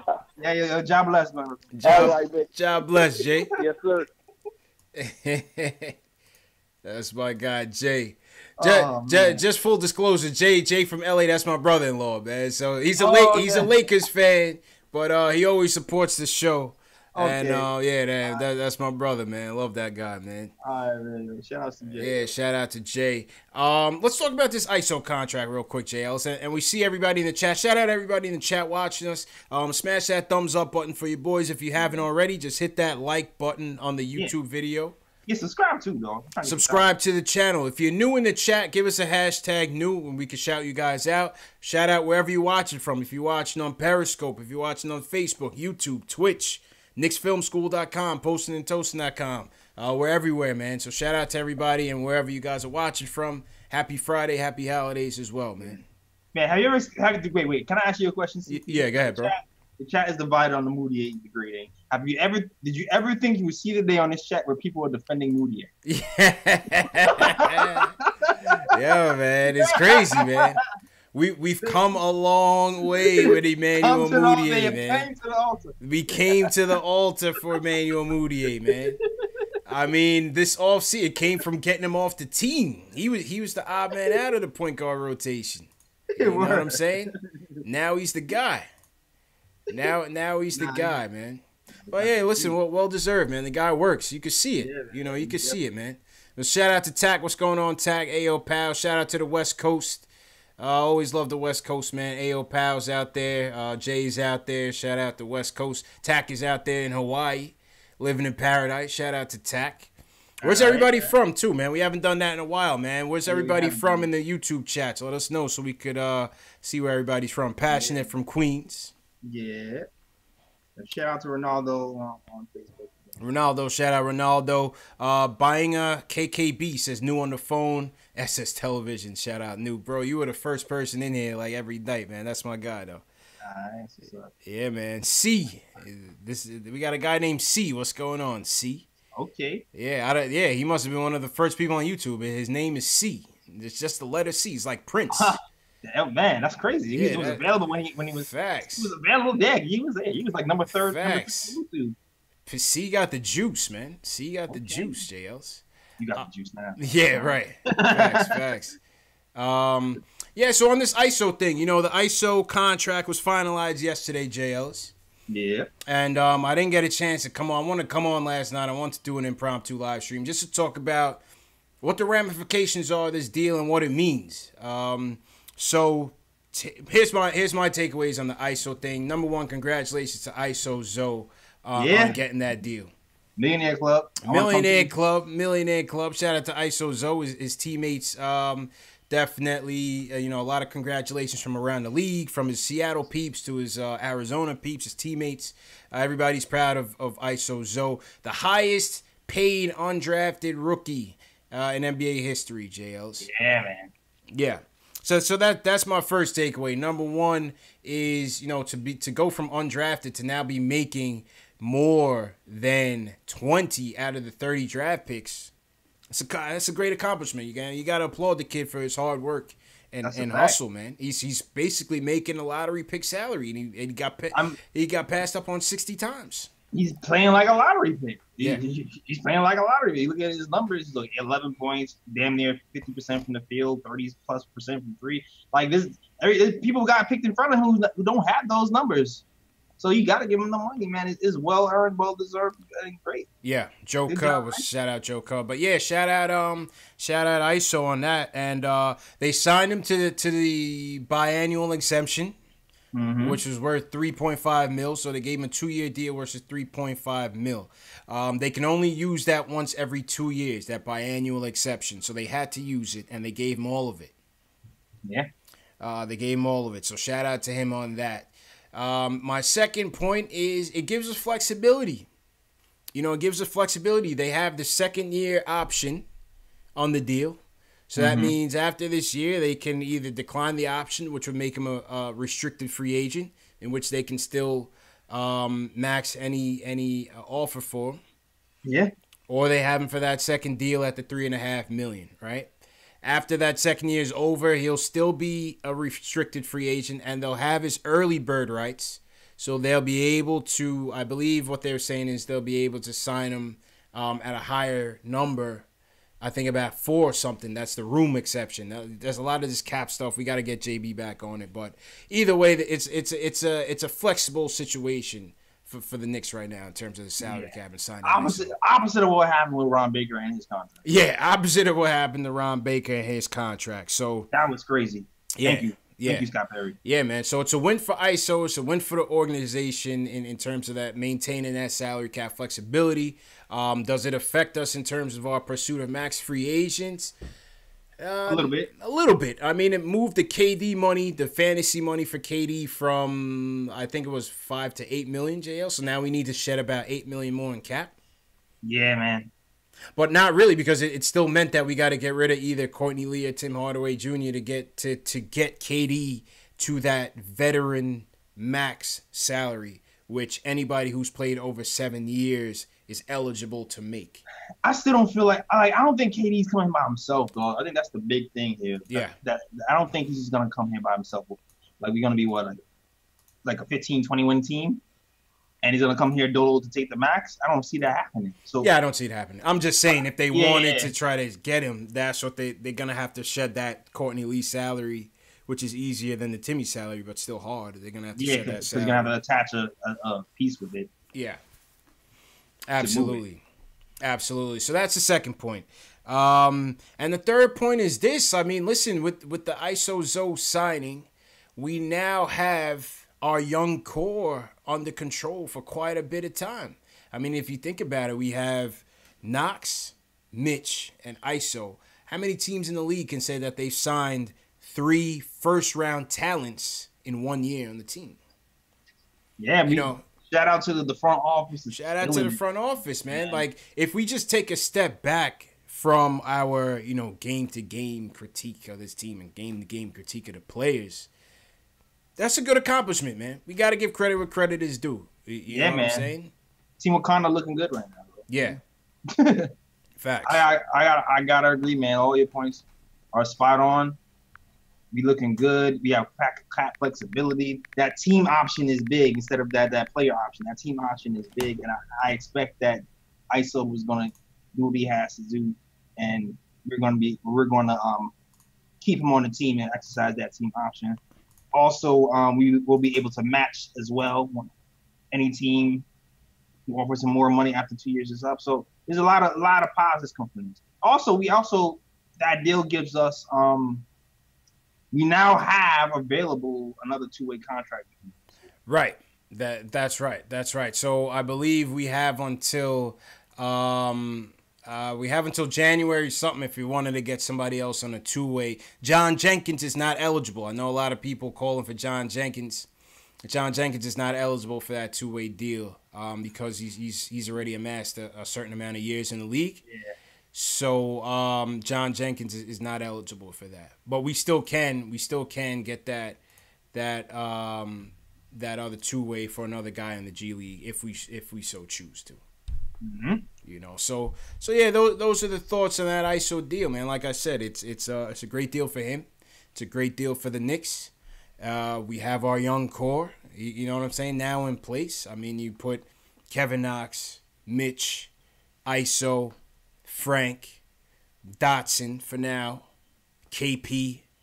That's 6 quality young talents, man, that we're going to be trying to build with, man. That's excellent. Insane, We've come a long way, Jails. We've come a long way, man. That's insane how in a couple of years our team is completely turning around and we've gotten all these young guys to say, well, this guy can be something. Oh, this guy can be something too. Yep. Well, this guy might be something too. I don't think I haven't felt this way about our core in a long time, where you can go a multitude of ways and think a lot of these guys can be, pretty good role players or a possible star or 6 man of the year or whatever they turn out to be. Yep. Totally agree, man. Totally agree. And with that, we say goodbye to Ron Baker, man. Ron Burgundy, it's been real. Man. It's been real, Baker, man. And listen, I thought Baker would have been better. I loved Wichita Baker. That was one of my guys in college. That Wichita team, to this day, I always talk about how they had an identity. That Baker, give credit, Baker was the heart and soul of that team. It was Baker, it was Cleanthony, it was Fred VanVleet. They had a real nice squad in that Wichita team, and I thought that was the Baker. I thought he would have came into this team and knocked down a lot more open jumpers. Yeah. But his jumper wasn't there. But he hustled. Give credit. He hustled. Baker hustled out there, man. Man, ironically, how Facebook gives you those little reminders. Yeah. I had posted a year ago that we shouldn't cut Ron Baker because he had a great game versus the Hawks. I posted that video a year ago, and I was trying to post it on here, but I couldn't get this video. Yeah. But I was like, yo, damn. And now he's going. That reminded me that he's showing some flashes. Yeah, he did. He's shown some flashes, and I don't know, maybe injuries just got the best of him because you get better in the summer. That's where you get better. That's where but every summer it seemed like he had like a shoulder issue or something. It was nagging injuries and stuff. Yeah, man. Nagging injuries and stuff. But you could tell you could tell the guys on the team respected him too, man. The guys on the team really missed Baker and respected him for his effort. So we salute you, Baker, man. We salute you. He took a lot of nasty shots for the team, man. He put it on the line for us, man. Word. Yeah, man. But yeah, and then my Baker t-shirts are throwbacks. Yeah. Now your Baker t-shirts. Now you got to put them on heavy discount. Send it to Wichita, man. They'll buy them. Send it to Baker. That's the top selling tee, dog. Right, Baker's top selling. Oh yeah. Send it to Baker, man. Send it to Baker. My wife was like, "Oh, I feel bad." I was like, "Listen, My man's making $5 million this year. He'll be all right, man. Don't worry, man. Don't worry about Baker, man. He'll That's be the way right. I want to cry. Yeah, he'll be all right, man. Shout out to Michelle Trier, ISO's auntie, is in the house, in the chat. Shout out, Michelle. All right. Michelle, if you want to call up, man, we don't have any female callers, man. If you want to call up and just weigh in on your nephew, we could chat and call us up. What happened to Danny?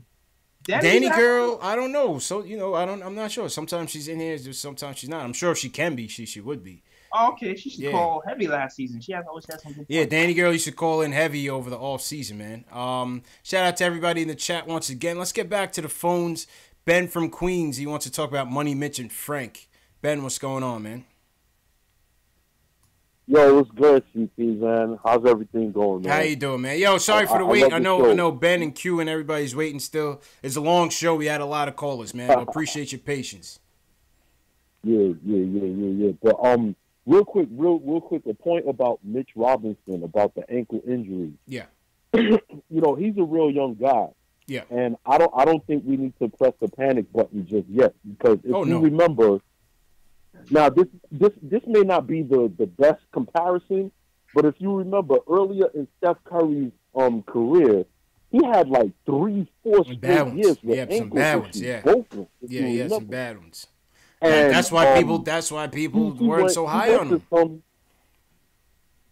Right, exactly. So he went and got some surgery, some therapy done, and now he's on top of the world right now. So I don't think we really need to press the panic button. Yeah, but it's different. It's different people, though. I mean, Mitch is a big man, though. You know what I'm saying? Yeah. Mitch is a big man. That's my problem, Ben, is that he's a big man. He's kind of built like Camby was with those, and Camby always used to get those nagging injuries throughout his career. You know what I'm saying? Yeah, that's true. But at some point, either it's going to stabilize or he fade out. And as a young guy, if they tackle the issue now, and he learns how to get like better strength around the lower leg, because sometimes it's a strength and conditioning issue too. Yeah, and he's just getting started, so they'll get him in the program. Bones. Yeah. Another remark I wanted to make was about the team's defense. I do respect what everybody says about the players being out of position at times and their awareness at times. But equally, I put that on the coaching too, because as a coach, you got to coach these guys like, hey, listen, you got to be in a better position. And if these guys consistently are making the same mistakes, then you know what? You're going to have to ride the pond for a minute until you realize what you're doing wrong. Because I'm not going to have my player out there making a fool, and he's doing the same thing over and over again. I got a voice. Either I'm not communicating properly to him, or this guy is just uncoachable in that aspect. Yeah. Something got to give. You know what I'm saying? True. Last thing about Frank Ntilikina, in my honest opinion, my vision, I see him as a starting 2 years from now, along with Knox starting with KP. Again, Frank is growing. He came into the league, he was like 6'4", 6'5". They got him officially listed at 6'6" right now. Yeah. And he's like 20, so he's going to probably end up at like 6'7". So I know you hear they compare certain players, they call them the D and 3. Frank Ntilikina could be an example of not just the D and 3. He would be like almost an exceptional D and 3, because his form for his shot I really like a lot. And I like his assertiveness defensively. He just needs to be aggressive offensively consistently, and he could be one of those players that you could switch him over to certain ones, you could switch him to certain 2s, and certain 3s sometimes too. So I definitely see him as a keeper with the team. That's a definite. And one last thing I wanted to say, in my honest opinion, the players that we have right now, like the young ones, like Frank Ntilikina, not, our draft picks for this year along with Vonleh, keep them. When it comes to free agency, I don't want to sign somebody just for the sake of signing somebody. Like, historically speaking, the Knicks, what they tend to do is they'll have cap space and a lot of money to blow, and they'll just spend it just to get a player. If the player is not really top of the line, that you really see can take you over the hump and can put you in championship contention, don't even spend that money. That's my honest opinion. And in my honest opinion, I don't even see a point guard right now that we honestly could get and be on our roster that's even in the league right now. It might be a player that we might have to draft. That's my honest opinion. Because I don't want to go and sign a player right now that's already like 30, and we got players like Alon, Trier, Knott, and KP. These guys are in their early 20s. This guy's going to be turning a dinosaur by the time these guys hit their prime. So I want to see somebody that's young, that grows and develops with them. Fair you know point. What I'm saying? I don't want to see no old geezer like, all right, whatever. Yeah, that's a fair point. By some young point guards, you know what I'm saying? Fair point, and appreciate that's the call, my honest opinion. Appreciate the call, Ben. I mean, Jay Ellis, we've seen it. You know, Ben has brings up a fair point that a lot of people would agree with. And the other night, you know, we saw JB from Knicks Film School bring up a point that I think some people might agree with as well. You know, Ben saying, don't just waste the money to waste the money. Yeah, just to do it. Just to do it. Develop. Yeah, we can still develop these guys, and Right. maybe they'll become the next Kemba Walker. Right. And on the flip side, you know, what JB's point was like, okay, you may not get a guy that's gonna instantly bring you a championship, but he may be a bridge. Yeah. You know, maybe we do find that guy that's a bridge that can still elevate this team. That, you know, what do you think about that? Like I said, I'm still undecided on that, and kind of like what he said too, because like, you know what? Say we don't get a big guy, we get some stopgate guys. What happens when you have a big star is you take shots away from other people usually, right? Mm-hmm. Like even with this Frank Ntilikina thing happening with Trey Burke and Mudiay and Alonzo Trier, when the depth chart gets thicker, you take shots away from other people, and sometimes you slow down their progression because they never know what it's like to kind of run things. So I go back and forth with, do we just keep rolling with it, see these young guys grow if we can't find somebody who's really going to get us over the hump, or do we find like somebody who stop keeping? Yeah, I don't know where I'm at with it either, man. I don't know where I'm at with it either. We'll see. But Ben, you know, good point. Good point from Ben there, man. Real quick, man, on this bum, Jay Ellis. You know who I'm talking about, this bum. Oh, Lord. Who came out with this. I gotta touch on this, man. Because as we speak on the ISO topic, and Q, we see you on the call. We're gonna get to Q next. Q and James, and then wrap up. You know, this Noah thing, Jay Ellis, man. This thing really rubbed me the wrong way, man. This thing really rubbed me the wrong way. It rubbed everybody the wrong way, dog. Because here I am thinking. This is what I was thinking when we got this guy. I'm here like, yo, all right. He's washed, but he can be a leader. That's what I said. I said that to this day before I saw this. I'm sitting here like, he's washed. It's a bad contract. But maybe he can lead. Maybe he can lead the young guys. Maybe he can lead the big men. And this guy comes out and says, I'm out partying, Jay Ellis. That shit died. Come on, man. Dog, I was heated when I saw that, man. Come on, man. Heated. Like, you supposed to be an animal. That's what he Animal. said.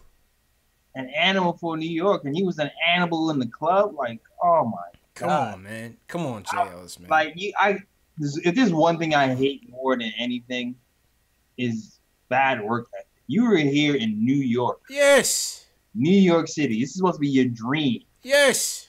And you're not your team. This is your team. This is your team. With this team, with the craziest media ever, with the most rabid fans, most passionate fans ever. And that's not enough motivation to get you out the club and get you in the gym. It's like, oh, terrible, man. Terrible, man.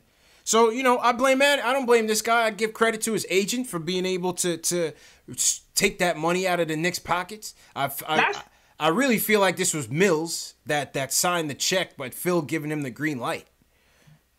Oh. You know what I'm saying? And to be honest with you, back then I wasn't all off of bringing Joakim Noah here. I thought the years were kind of long. I was like, the numbers wise, not a good look. But I'm like, I thought the years. I was like, if you give him 2 years, the 4 years is kind of crazy. Crazy, man. You know what I'm mad about too? I'm mad that even after knowing that he himself said he didn't work hard enough, that he didn't feel like, you know what, I'm gonna get back some of this money. You took the whole bag. The whole bag. You should. But as a businessman, you should. You should, JL. In business, I would have done the same thing. You should. You didn't work hard and you took the bag? Listen, they gave it to him. They were dumb enough to do that. So Joakim Noah owes us money, man. This was, hands down, this was the worst signing in the history of this franchise. This brought us nothing but bad publicity, from the steroid use to the Hornacek incident, in which I even defended Noah on the Hornacek thing. Me too. You know, all this was negativity, man.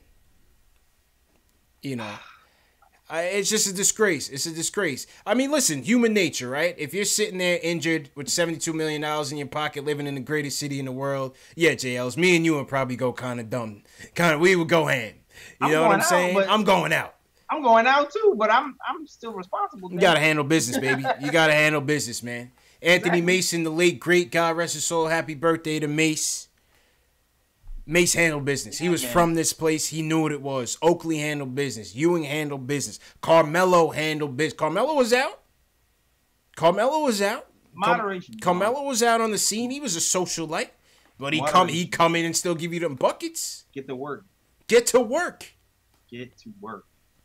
It's human nature. JR said the same thing. He said, I'm glad I went to Cleveland, this shithole town, because I can't do nothing here. Yeah, man. You know what I'm saying? But basketball now. I can't do nothing but basketball, you know. So listen, it's human nature. I understand it, but I still don't feel good about it, man. Nah, man, that made me sick to my stomach. That made me sick, man. Then I had a little birdie that told me he seen him at the Barclays in the suites. You know the birdie I'm talking about, JL. It's a little birdie told me that boy Noah might have been on that nose candy. I don't like to spread rumors. I don't like to spread. I trust my sources. Man. No. I trust my sources, man. You know, but forget this clown. Damn. Joakim Noah was a bum. If I didn't want to censor my show so badly for the kids, man, I would have dropped a ton of F-bombs right now, JLs. But I'm going to keep it light. No, I used to go after J.R. Smith so hard. We're going to keep it light, man. I'm keeping it light. Man. Yeah, man. Dang. But Noah Noah is now taking over that top spot. Factuals. And salute to Mace, man. Happy birthday. Rest in paradise, Mace. Yeah, definitely miss Mace, man. And yeah, today was Mace's birthday, man. So salute to Mace, man. Word. Yeah, man. So that was the random news. Let's get to these final calls and then wrap up.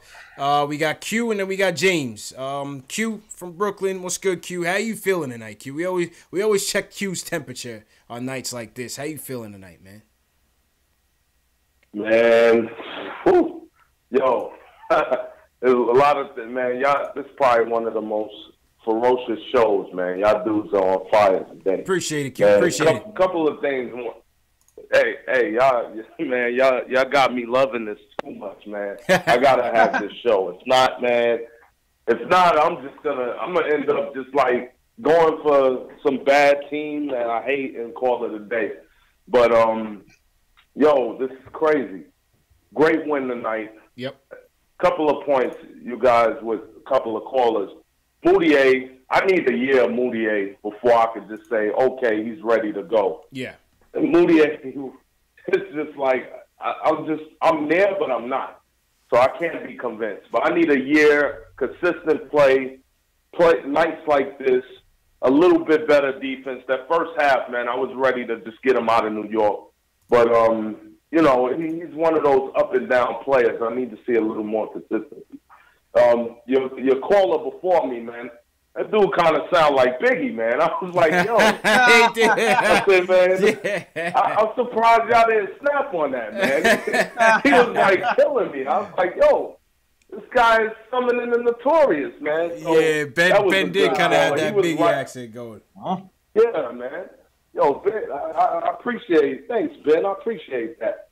So, yo, with Frank, I like Ben's take. You know, Frank is going to be a fine tool player. He's going to be a guy that you can put anywhere, and that's such a value to a team.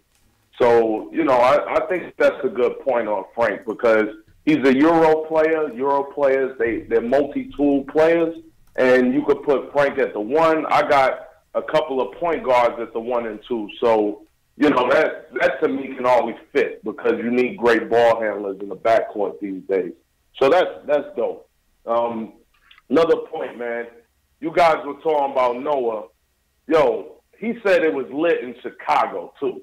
So he's a bum. He's a chump. He's a chump, you know? man. And he's a chump. He had me fooled. He had me fooled, man. Man, he had me fooled because I was a Noah fan. You know, I love what he did in Chicago. I let the steroids thing go. I let the contract go. I said maybe he can be helpful. Maybe he could be a leader. But he's a bum. He's a because bum. He said he was doing this all the way in Chicago, man. Yep. He's what I call cancer, man. He's an imposter. You know, these guys come out and they say they leaders and they believe in the team, but they sneaky, man. Yep. Get that guy out of here. When he gets to New York, let's boo the hell out of him. We got to boo the hell out of him, man. As soon as he touched the garden floor, we got to boo that man out the gym. Hell yeah. 100%, man. 100%. 90 seconds. Man. Yeah, man. You know what I'm saying? And so, hey, another thing, R.I.P. Mace. Much love to Mace. He's one of my favorite Knicks. I used to love the way he handled the rock and scored with the rock and with that little hook. I love that crap, man. That was dope. Yeah, man. And so, hey, man. And so it's Mace's birthday today, and hey, I'm glad the Knicks won because my birthday's tomorrow, baby. Hey, my pop's birthday too, man. So, happy birthday, Q. All right. Happy birthday, crazy, man. It's crazy, man. So it's good things happening tonight. So I appreciate you guys. Appreciate it. I appreciate what y'all do, man. And keep it coming, man. It makes my day, man. Like you said, when the Knicks lose, I'm almost done with it. When the Knicks win, I'm good, but you guys make it better. Appreciate it. Oh, Q, appreciate it, and happy birthday, my guy. James, real quick, we got 30 seconds before the call's going to end, man. My fault to rush you, but what's your point? Real quick. It's all good, man. I'm out here, I'm out here in the South Click, but I went to Charlotte to the game tonight. I'm still out here in Charlotte. Yeah, a caller talked about, giving Fizdale props on dropping the zone defense. Yep. You realize we only hit the zone because we get burnt so bad on the pick and roll that leave that man in the corner open all day. That's right. You know what I'm saying? Yep. So we had the zone. We had to zone it up, even though they was hitting threes because we had to change their technique because they was killing us with the same thing over and over. I appreciate y'all fellas, man. Yo, good James, show, appreciate it, man. Show, man. You and told me only 30 seconds. Definitely glad you still there? Yeah, I'm here. Oh, you know what? I think we still good in terms of I think we still good in terms of people could hear you. It's just the blog recording was cut off. But I think if you guys can still hear James, go ahead, man. You good? Okay. Yeah. Okay. So another point, Hardaway. Yeah, man, it's time for Hardaway to get a little break, man. Why would that man need 40 minutes a night, man? That don't make no sense. Yeah. I was sitting next to another Knicks fan, and I was like, yo, man, look at the scoreboard. This cat got like 3 points. He been in 20-something minutes already. Yeah. You know what I'm saying? Yeah, he could be due. He could be due for a little breather. Now, I know we hurt. I know we hurt. I know Trier would have got some of that time.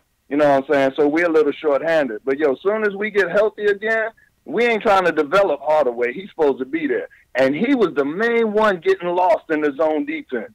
How long he been in the league, man? Blaming everybody else. He been out of college. Blaming everybody else. He was the main one getting lost. True. Yeah, man. That's true, man. So, it was a good pullout for the squad. I know we was heavy out there. I know Knicks fans are heavy in Charlotte, man. So I know you guys represented as well out there. Always, man. It's never more than like 60-40 here in Charlotte. Yeah. Because I'm in South Carolina. So the 2 times they come to Charlotte and the 2 times they come to Atlanta, I'm at the game. You know what I'm saying? Yeah, when I used to live in the A, man, I was always there, and it's like a home game, man. Yeah. And so it's that way in both Charlotte and Atlanta, full of New York fans, man. Facts. Well, yeah, James, appreciate it. Always like when people call that was at the game to just let us know what the vibe was like and their takeaways. So always appreciate the support, man, and feel free to call back whenever, man. Always, man. All right, man. Appreciate you, fellas, man. Hold it down. R.I.P. Mace. R.I.P. Mace, man. That's how we end it, man. Salute, James. All right, Jay Ellis. That was James. Let's run through some rapid fire real quick. Fuse says, do you think if we get a KD or Kyrie with KP, do you think Hardaway can be a third big three piece behind KP? KP and Kyrie? No, I think he needs to be a six-man, bro. Yeah, I agree. Six-man. I don't think he's a third piece at all, though. It seems like he just needs the ball to get going, first of all. Facts. He's not like a high percentage, low usage player. He's like a high. He needs to feel the leather on his, and he's like to. So that's, to me, that's like a six-man type of quality. True. I think somebody else before. I feel like I still feel like with a KP and a KD, I feel like Dotson would be the perfect piece, like perfect with it. Like us, like doesn't need the ball a lot. When he gets it, can hit the shot in key moments. I think Dotson would be better. Dotson at the two. That'd be interesting. That would definitely be interesting. All right, Lee Phillips says, do you think the Knicks move Canner before the trade deadline? I don't think so. $18 million is a tough trade. What do you think, Jails? I don't think they will. I don't think so. I don't think. I still feel like he might have value in this league as an expiring contract, but then it's like you have to take contract back to do that. Yeah, that's the only thing. I don't see it. Yeah, like I don't see it. Yeah, that's for everything. That's for everything, because there's still teams out there who can use like a post defender, and or like if Cantor has a good defensive team around him and he plays like a pretty good off the bench scoring role, I think he would thrive in that role. Mm-hmm. But I don't know. I just don't see us moving him without attaching a piece, I guess. Yeah, I don't see it. I don't think it's possible. What do you guys think in the chat, man? Feel free to answer along. All right, next question, Reaperman. Does it make sense for KP to come back before All-Star break? I don't think he will, and I don't think it makes sense. What do you think, J. Ellis? I don't know. I saw him sprinting a month ago, but then so I don't know if it's before All-Star break. I do feel like he'll be here at some point. Mm-hmm. I don't know. Yeah, maybe he'll be at some point, but I don't think they had no clue up until like a couple weeks ago when he was coming back. So I don't think it's gonna be before All-Star break. We're already in midway through December. Yeah. You know what I'm saying? What was the prediction? Was Christmas or something like that? One with early was Christmas, and then we came to like January, February. So right. Maybe. So it's around time. We'll see what happens in the next couple of months. True. All right, next question. Julian says, should we take this game with a grain of salt, considering the Hornets are known for being a terrible defending scoring point guards, especially since Trey dropped 40 on him last year. I like what he did tonight, but we definitely need some more from him before jumping to the conclusion. I guess he's talking about Mudiay. Should we take this game with a grain of salt? Nah. Yeah, it's because it was the Hornets, and I guess because the Hornets are not a good defending team. I mean, listen. You don't get too high, you don't get too low with these. Yeah. I mean, we're gonna get too high. I'm gonna get high because I enjoy this win, and we're not gonna get low. Yeah, I'm gonna enjoy it. That's what I say. Yeah. But you just take everything as a sign, dog. Like you just bank every good moment for this team, and you evaluate it, and you say, okay, this is what I've seen. Had they grown from the last game? Is it the defense improved? Is the offense? So you just kind of looking at moments and seeing if they can build on those moments moving forward. Yeah. And today we had a good moment. Mudiay seems like he's building, and you're gonna put that in the memory bank. And at the end of the year, we'll decide if all these moments are worth giving us some money. Yeah. Yeah. I mean, listen, I would take it as a grain of salt in terms of future outcomes. Of course, I never look at one game and say, oh, just because we beat the Pelicans means we could beat so-and-so. It doesn't work that way in the NBA. It's 82 games. You're going to lose to the best of them. You're going to beat the best of them. But we were down by 20 points. We were outmanned completely. We had several guys injured. We had a couple guys injured in game. So we were down by 21 points on the road. Came back and won. That's a quality victory. Very quality victory, no matter who the opponent is, and down by that deficit. CH in the night, CH in the chat says, you killed my trade the other night. Lee and Dotson in Houston for Brandon Knight and their first round picks. So you wouldn't trade Lee and Dot for the 9th pick and an expiring contract. For the 9th pick. How does that Houston pick become the 9th pick? You said Houston? Yeah, he said Houston. I don't see how Houston Houston gets has the a 9th pick? Unless they do. But of course I would. I mean, of course I would, but I don't see that happening. Of course I would. I don't see that I don't happening. think Houston's going to give a first rounder. I don't see that. I mean, yeah. I don't see that happening. Yeah, I don't know. CH, if you can clarify, leave it in the comment of this video after it's posted.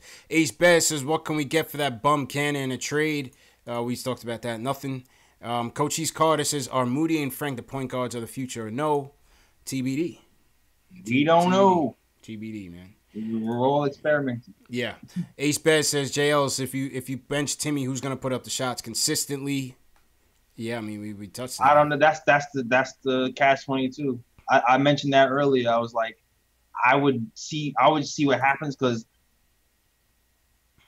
like, that Bulls game was telling, right? The Bulls game was telling when we didn't have Timmy for that Bulls game. The Bulls pretty much ISO'd in on ISO, and ISO wasn't able to get the shots off. Mm-hmm. So you start to think, well, damn, well maybe we do need Tim. But it's like I want to try. I want to see if we've grown since then. Mudiay has gotten better. Mudiay is around, first of all. Since then, Knox has gotten better, and the pressure is going to be on them to kind of pick up. But I'm just willing to see what happens. Yeah. Because Hardaway just seems to be imploding. Yeah, I think he's having a rough patch, man. That West Coast trip is only going to get worse. Even if we end up just going, okay, that didn't work, and putting him back. Yeah. At least to just keep him honest. You know what I mean? If anything else, at least to keep him honest and be like, dog, you slipping up. Here's we have to look at something else because you're slipping up and you letting the reins go a little bit too much. Yeah. Yeah, it might be worth his while. It might be worth their while, man, and just give him some right. Maybe just to limit his minutes. You know what I'm saying? Chuck Allen says, do you think the Knicks should sign Raul Atkins to the D-League affiliate? He played with ISO Zoe. Scouts said he was more pro-ready of the two, and he also went undrafted. I don't know this guy. I don't know if you guys know him in the chat or you know him, Jay Ellis, but we could definitely look him up and see what his deal is. Raul Atkins. I don't know him. And that's it. Oh, Stefan says, would you give up multiple second-round picks to get rid of Courtney Lee or Timmy with no guarantee from KD? Sure, I would give some second-round picks. You know what I'm saying? I would give some second-round picks. All right, that was the Q&A. Shout out to Dave for coordinating that, and shout out to all the questions tonight. Shout out to all the callers tonight, man. We had a good show. Didn't seem like that in the first half, JLs, but we had a good show. That's a fact. Turned into something. They said second-round picks with Timmy. To get rid of Lee or Timmy. Yeah, I would give up a couple. I mean, I guess. Whatever. It's funny because what Mills and Perry are doing with second-round picks, you almost kind of like, damn, is that a good idea? It seems, you know what I'm saying? And you know what? And that's what I was gonna say on the whole ISO topic, because it just seems now, and maybe it's just me. It just seems now the drafts are getting deeper, man. Or maybe it's just our luck. that's getting more fortuitous, I guess. Because, to go in and get Mitch in the second, to get ISO undrafted, we got Dotson in the second. We got Billy in the second. He's not a crazy player, but he's an NBA. He's a rotational piece. We got Baker undrafted, who was here for a little bit. You can argue whether or not he's an NBA player or not. Yeah, but it's not even. Yeah, but it's just the. Does Perry and Mills really know what they're doing? Like, really? Like, that squad to be perfect this season. Yeah. On Knox, Mitch, and Trier is kind of crazy. Well, I mean, look at Perry's track record. He got you Oladipo. He got you Aaron Gordon. He got you De'Aaron Fox. Obviously these are high lottery picks, but so far so good. They're making them look good. So that makes you think those second rounders might be more. You know how I guess it all depends on the pool or on the talent pool. It all depends on the talent pool. Every year it's not going to be the same. It's like if you give if you give me a tennis racket, and it ain't worth much. If you give Serena Williams a tennis racket, then she's like world champion, right? Like so you give Scott Perry a second rounder. That might make us world champion. True indeed, man. All right, Jay, let's go ahead and sound off, man. Sign off. All right, man. So, listen, man. Check out the podcast. It's on SoundCloud and YouTube. All the links in the bio. SoundCloud.com/show, YouTube.com/show for all the podcast needs. Also, big announcement: Anthony MSG is going to be on the Nick of Time show next Tuesday. So look out for that. I'm gonna try to funnel him to the Postgame live show. Keep fingers crossed. But so definitely tune in Tuesday show for the Nick of Time show to watch that. And also merch, man. Merch is available. For Zingod's hats, people seem to like those. Cop that on the nickoftimeshow.com/catalog. Link is in the description. Also hoodies, tees, everything. Holla at your boy. Description is in the bio. Also, make sure you subscribe, damn it. Subscribe to the channels, man. Subscribe to the channel. Appreciate you, JLs, as usual, man. See you Sunday. And yo, shout out everybody in the chat. Like I said, we had a great show tonight. Knicks win 126-124 in overtime. Shout out to everybody that called in, everybody that weighed in on the chat Q&A. If you missed tonight's live stream and you want to chat with other Knicks fans from around the world, the replay will start at 2 a.m. Eastern Time, 6 a.m. Eastern Time, 10 a.m. Eastern Time, and then 12:30 p.m. Eastern Time Saturday. So that'll give you a chance to jump in the chat, relive tonight's win, relive some tonight's conversation that we had. It was a great show. Follow me on Facebook, on Instagram, on Twitter. I'm always on those, active on those platforms. KnicksFanTV. You could always find us, man. So once again, thanks for everybody's support. 4-0, appreciate the subscribe. Make sure you subscribe to the channel, KnicksFanTV, Nick of Time Show. Nick of Time Show, KnicksFanTV. The package deal, man. Some of the best, giving you that fan fresh media. And yeah, man, thanks for the support. Hit that thumbs up button if you haven't done so already. Very, very, very, very important for us. And JL's, let's shout out some chats real quick, man. Oh yeah, we shout out some chats. Will Cushman, appreciate you. Sean Jordan, appreciate it. Yo, S. Parker, thanks for holding down, Nicholas. Yo, young somebody, I won't lose 187. Appreciate it. Mateo, appreciate it. Yeah, JL's. Yo, Kendo Baquero. Yeah, man. Got your name good. Stafford Don, appreciate it. That's right. Let's see, let's get this Periscope. 3-0 Capo. Richard Rope. Yeah, Aaliyah Never holding it down. KD173, what's up? Yeah, man. Gary Singh, appreciate it. Charles Reynolds, Stephen Weeks. Yo. Yeah, man. Who we got Sunday, JLs? Sunday. Who we got? Pacers Sunday? Yes, we do. Yes, we do. Kylo Quinn's team, 5 o'clock, early flight. So, okay. Hey, man. Yeah, go ahead. I gotta shout out Wilson. Wilson ain't been here in a minute. He wants his shout out. Wilson be Matt Debo on the shout outs too. Shout out Wilson. Fuse, I see you, Fuse. Shout out to Fuse. Ayo Pal, always appreciate it.